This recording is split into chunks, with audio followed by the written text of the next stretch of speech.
کہتے ہیں کہ قدیم زمانے میں ایک رئیس کی بیٹی گھڑ سواری کے دوران گھوڑے سے نیچے گر گئی اور اس کے کھولے کی ہڈی اپنے بند سے جدا ہو گئی۔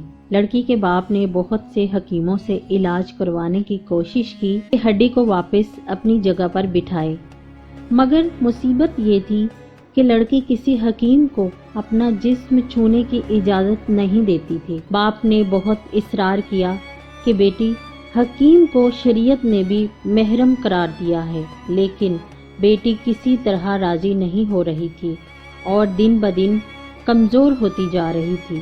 آخر لوگوں نے مشورہ دیا کہ شہر سے باہر ایک بہت حاذق حکیم رہتے ہیں، ان سے مشورہ کر لیں۔ وہ شخص حکیم صاحب کے پاس گئے اور اپنا مسئلہ بیان کیا تو حکیم صاحب نے کہا کہ ایک شرط پر میں آپ کی بیٹی کا کھولا ہاتھ لگائے بغیر واپس بٹھا سکتا ہوں۔ وہ شخص کہنے لگا کہ جو بھی شرط ہو وہ قبول کرنے پر آمادہ ہے۔ حکیم نے کہا کہ شرط یہ ہے کہ ایک بہت موٹی تازی گائے میرے لیے لا دو تو میں علاج کر دوں گا۔ وہ شخص بہت بھاری قیمت پر شہر کی سب سے تنومند گائے خرید کر حکیم صاحب کے گھر لے آیا۔ حکیم صاحب نے کہا کہ آپ اپنی بیٹی کو پرسوں اپنے ساتھ لے آئیے، اسی دن اللہ کے حکم سے اس کا علاج کر دوں گا۔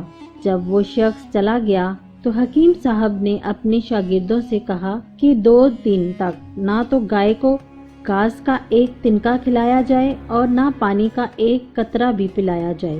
شاگرد حیران ہوئے کہ اتنی تنومند گائے 2 دن میں بھوک اور پیاس سے تو مر جائے گی، لیکن چونکہ استاد کا حکم تھا اس لیے تعمیل کے سوا کوئی چارہ نہ تھا۔ 2 دن تک گائے بھوک اور پیاس کی شدت سے بہت کمزور ہو گئی۔ دوپہر کے وقت وعدے کے مطابق وہ شخص اپنی بیٹی کو چارپائی پر ڈال کر حکیم صاحب کے پاس لے آیا۔ حکیم نے لڑکی کے والد سے کہا کہ اپنی بیٹی کو گائے کی پیٹھ پر بٹھا لیں۔ سب بہت حیران ہوئے، لیکن حکم ماننے کے علاوہ اور کوئی راستہ نہ تھا۔ لڑکی کو گائے کی پیٹھ پر بٹھا دیا گیا۔ اب حکیم صاحب نے اپنے شاگردوں سے کہا کہ لڑکی کے دونوں پاؤں گائے کے پیٹ کے گرد رسی سے باندھ دے۔ یہ کام ہونے کے بعد حکیم صاحب نے شاگردوں سے کہا کہ اب گائے کے سامنے گھاس اور دوسری خوراک ڈال دو۔ گائے 2 دن کی بھوکی پیاسی تھی، جلدی جلدی کھانے لگی۔ حکیم صاحب نے اس کے سامنے پانی کی بڑی سی بالٹی بہت سا نمک ڈال کر رکھ دیا اور گائے تیزی سے پانی پینے لگی۔ پانی میں نمک کی آمیزش نے پیاس کی شدت اور بڑھا دی تو گائے نے ایک ساتھ بہت سا پانی پی لیا۔ گھاس اور پانی نے گائے کا پیٹ پھلانا شروع کر دیا اور لڑکی کی ٹانگیں پر دباؤ اتنا بڑھا کہ وہ چیخنے لگ گئی۔ اچانک کھڑاک کی آواز آئی اور لڑکی شدت درد سے بے ہوش ہو گئی۔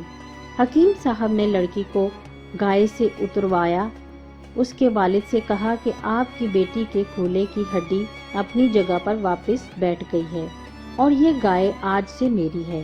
یہ کوئی اور نہیں، حکیم بو علی سینا تھے، جن کا نام بعد میں 4 دانگے عالم میں مشہور ہو گیا۔